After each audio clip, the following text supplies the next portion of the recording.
disse que não trouxe não. Não trouxe não. Disse que esqueceu.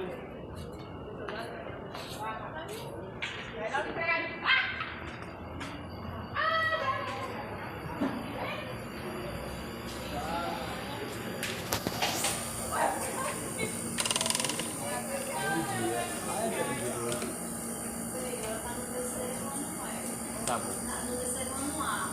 Tá. Lá na sala de vídeo. Tá bom, obrigado.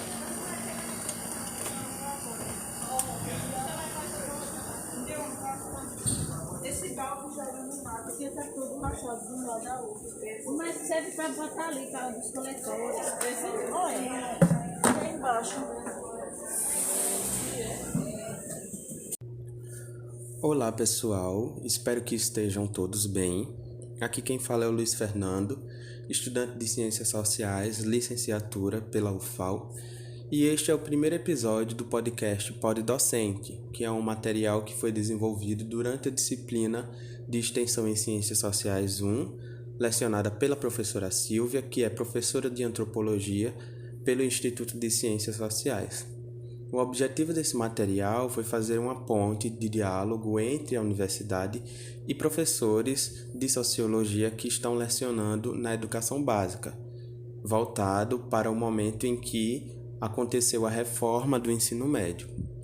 Para isso, contamos com o apoio da professora Evelyn Abreu, que é professora de sociologia formada e pós-graduada em sociologia e antropologia, e ela leciona a disciplina de Sociologia na Escola Estadual Ana Lins, que fica localizada no município de São Miguel dos Campos.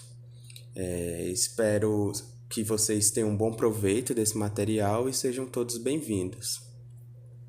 Obrigado. Então, professora, gostaria que você se apresentasse, primeiramente, e logo em seguida nos dissesse o que tem sido o novo ensino médio para você, segundo suas vivências na Escola Estadual Ana Lins como professora de Sociologia. Olá, eu vou me apresentar e, na medida em que eu me apresento, eu vou tentar articular com a resposta à pergunta que foi feita. Eu me chamo Evelyn Abreu, eu sou licenciada em Ciências Sociais pela Universidade Federal do Pará e mestre em Sociologia e Antropologia pelo Programa de Pós-Graduação em Sociologia e Antropologia também da UFPA. Atualmente eu sou professora de Sociologia da Rede Estadual de Alagoas e atuo profissionalmente aqui desde abril de 2022.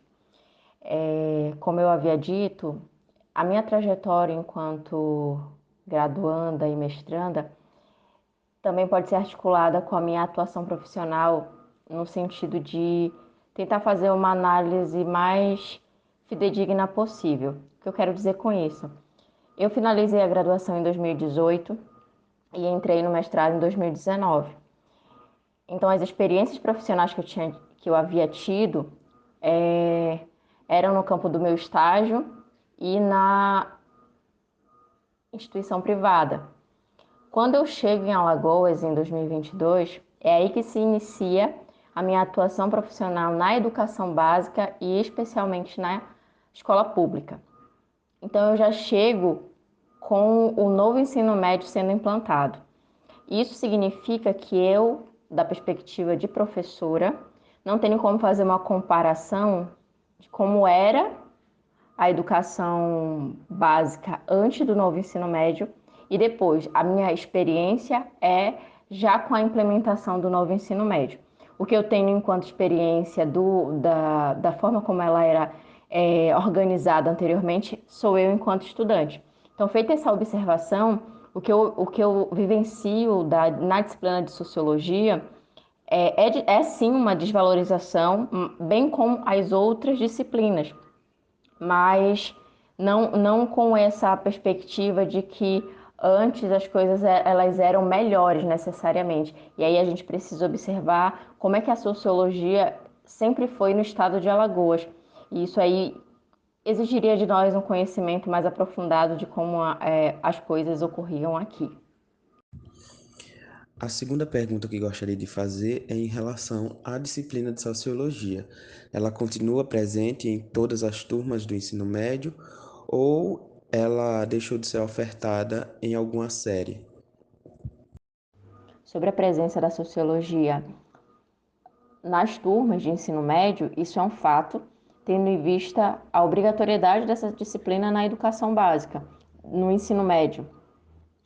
O que acontece é uma diminuição da carga horária, mas aí conversando com outros profissionais que já trabalhavam aqui antes do novo ensino médio, essa uma hora aula que existe hoje no ensino médio, ela já era uma realidade antes do novo ensino médio, e isso é importante considerar.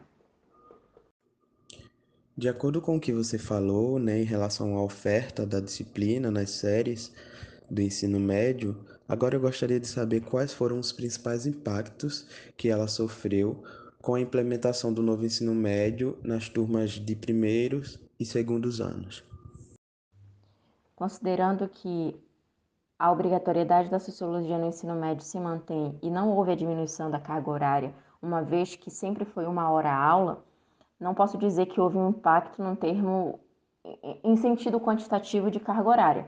O que acontece é que, de fato, acredito que nós da sociologia, e aí eu vou também falar um pouco da filosofia, que caminha lado a lado conosco nesses desafios, há uma potencialização da desvalorização dessas disciplinas, bem como das outras que perdem a carga horária. No nosso caso, que já temos essa experiência de ter só uma hora aula, o impacto ele não se trata da questão da carga horária, e sim se trata de outras questões que a gente pode trazer à tona, dentre as quais o fato de que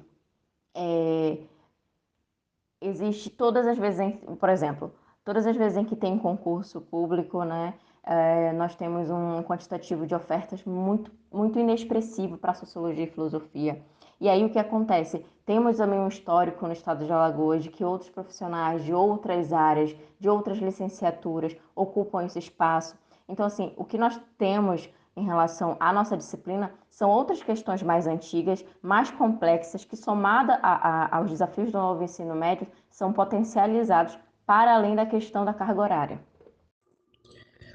Durante minha passagem, né, como estagiário na escola, eu pude ouvir comentários de professores de outras disciplinas afirmando que pode existir algo a se aproveitar no novo ensino médio, como, por exemplo, o diálogo e a interdisciplinaridade entre as áreas do conhecimento. Gostaria de saber se você concorda que há o que se aproveitar ou se esse ensino médio deve ser revogado totalmente, né? E como tem sido essa questão da interdisciplinaridade entre as áreas do conhecimento, né? Falando especificamente da sociologia. Bem, essa questão é muito interessante porque, como profissional que já está na educação básica e começou esse processo dentro do novo ensino médio, eu vou recordar eu enquanto estudante.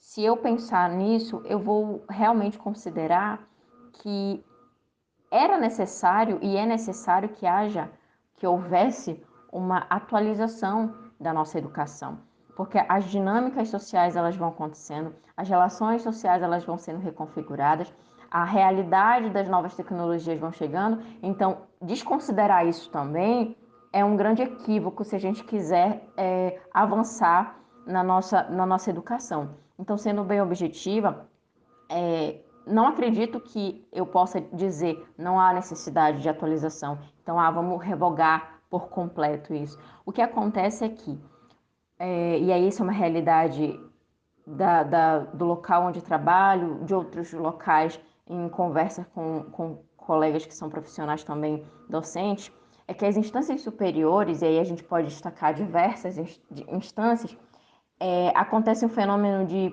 quando ocupam alguns lugares, desconhecer como é a prática docente.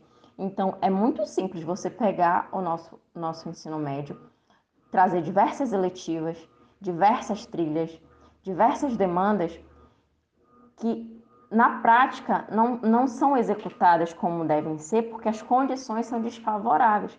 Então, se eu posso dizer, nós temos que atualizar a nossa forma de fazer a educação e de ensinar e de construir condições de aprendizado, a gente precisa saber em que medida a gente está criando condições que essas atualizações podem ser aplicadas.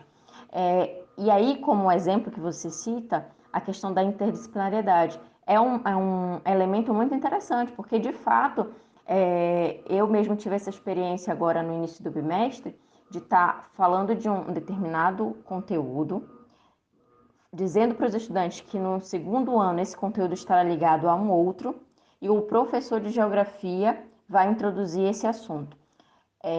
Essa comunicação entre eu e outros professores faz com que a gente perceba que os nossos temas estão interligados. E eu estou falando de ciências humanas, né? Sociologia, filosofia, geografia e história. Só que, mais uma vez, se desconsidera as condições para isso. Existem professores que têm outros vínculos. Então, os professores eles não podem ter dedicação exclusiva naquele estabelecimento de ensino ou mesmo naquela rede. E isso inviabiliza com que nós tenhamos, por exemplo, um tempo de planejamento comum a todos nós. E aí nós vamos para outros problemas que são mais complexos e mais amplos.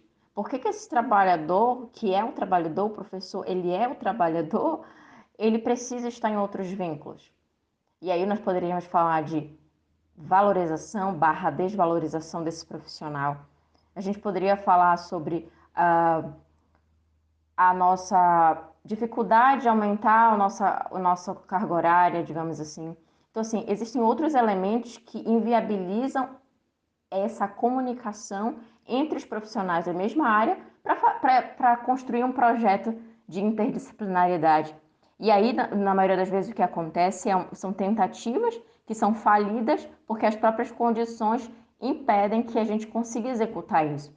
Fora as outras demandas que nós temos. Então, a gente poderia pensar em um projeto, digamos assim, uma culminância de projeto, mas a escola nos dá condições disso. A nossa escola, às vezes, ela é extremamente grande, com muitos alunos. Como é que a gente consegue fazer essa articulação?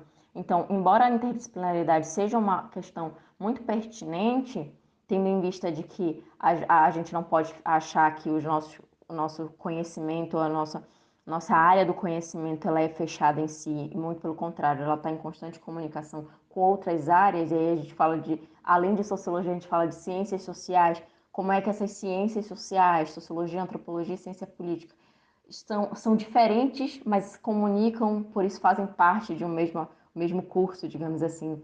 Mas também como é que eu posso articular com a história, a filosofia, a geografia. Pensar isso é extremamente relevante, mas esbarra novamente nos empecilhos que nós temos dentro do nosso espaço, dentro do ambiente profissional. Por último, né, para encerrar o nosso podcast, eu gostaria de saber qual a importância desse diálogo, né, que nós temos, essa ponte entre os que estão se formando ainda na universidade em Ciências Sociais e Licenciatura com vocês, professores, que já estão formados, atuando na educação pública. É extremamente relevante. Eu fiquei pensando aqui como é que eu poderia dizer isso, mas isso é tudo que precisa acontecer. Esse diálogo entre formandos em ciências sociais e profissionais que já estão atuando. Nós que somos recém-formados e estamos iniciando a nossa atuação profissional com professores também mais antigos. E eu ia além, não somente graduandos ou formandos e os profissionais que estão na educação básica, mas com a pós-graduação também. Então, assim, quando eu era graduanda, eu percebia que havia um distanciamento entre a graduação e a pós-graduação. Quando eu fui para o mestrado, eu percebi que havia um distanciamento da graduação e da pós-graduação ali naquele momento que eu estava fazendo o mestrado, com a educação básica. Esse distanciamento só prejudica essas reflexões, que às vezes são muito pontuais. Eu lembro que quando eu estava finalizando a minha graduação e eu ainda não tinha muita certeza se eu queria seguir na vida acadêmica, se eu realmente queria ser pesquisadora, eu tinha um anseio muito grande de ser professora da educação básica e muito especificamente na educação pública. Não é à toa que estão em Alagoas. Para mim, e eu digo para os meus alunos isso sem romantismo nenhum, para mim, de fato, estar atuando na educação básica da escola pública é uma realização de um projeto, é uma realização de um sonho. E eu digo que é sem romantismo, mas em alguma medida existe muito afeto, um pensamento muito visceral meu de não dissociar a pesquisa e a docência, ou a docência e a pesquisa. Então, nesse processo meio confuso que foi para mim inicialmente, se eu realmente queria seguir como pesquisadora no mestrado, ou se eu queria a educação básica, eu entendi a importância de articular ambos. Quando a gente está na nossa sala de aula, embora a gente tenha muitas dificuldades, se você levar a sério, de fato, o trabalho docente e entender isso como algo extremamente sério, e aí eu estou falando da sociologia especificamente, eu trato a sociologia com seriedade. Às vezes se tem em mente que as disciplinas mais difíceis são as ciências da natureza, as ciências, a matemática, enfim. Mas eu não quero dificultar o acesso ao conhecimento sociológico, mas eu quero dizer que ele é complexo e que ele não vai ser subestimado em detrimento de outras disciplinas. Então, quando eu penso nisso, eu percebo que eu não posso estar dentro da sala de aula sem fazer pesquisa antes, sem estudar antes, sem organizar as ideias. Algumas pessoas me dizem que é porque eu estou muito nova. Eu não sei se daqui a 10 anos eu vou ter essa mesma empolgação. Eu só vou saber lá na frente. Mas no dia de hoje, eu posso te dizer que a comunicação com não só quem está se formando agora, com os profissionais da educação básica e com a pós-graduação é fundamental para que a gente consiga dialogar sobre assuntos que só sabe realmente quem vivencia essas experiências. E às vezes a gente peca muito nisso. A gente se segue na vida acadêmica, a gente desconhece a realidade da educação básica e às vezes quando a gente está na educação básica a gente acaba sendo sufocado e acaba, às vezes, muitos de nós impedidos de voltar a pesquisar por isso. Então, tentar essa articulação é um dos principais desafios para a gente, enquanto profissionais das ciências sociais, da sociologia na educação básica, da escola pública. Pode discussão compartilhada, que é simbólico, aquilo dá sentido e traz significado para vocês, que alguma coisa que já falei só faz sentido para vocês e outras só faz sentido para mim, sentido de me arrepiar com alguma música que talvez não faça muito sentido para você e vice-versa. Enfim, essas duas noções, vistas separadamente, têm significados distintos. Quando você reúne as duas, a indústria cultural vai ser justamente a mesma noção. E aí eu fiz esse esqueminha para você entender aqui. Acho que a melhor palavra que eu usar, porque geralmente a gente é levado a pensar. Você viu, eu estou muito chata com o meu de mas enfim, as palavras que mais se falam no primeiro ano são essas empresas e fábricas. As outras eles não falam, eles não têm isso em mente por isso, porque a indústria a gente imagina a usina, entendeu? Um espaço ali que vai, que é uma empresa, que é uma fábrica que fabrica e produz alguma coisa. Mas eles não conseguem ir para além disso, por exemplo, pensar em produção em massa. Só que essa mesma lógica ela é aplicada no conceito de indústria cultural. Então, se uma indústria mercantiliza ou comercializa alguma coisa, e no caso da usina Caeté faz o quê? Pega que matéria-prima? A cana e transforma em produto, que é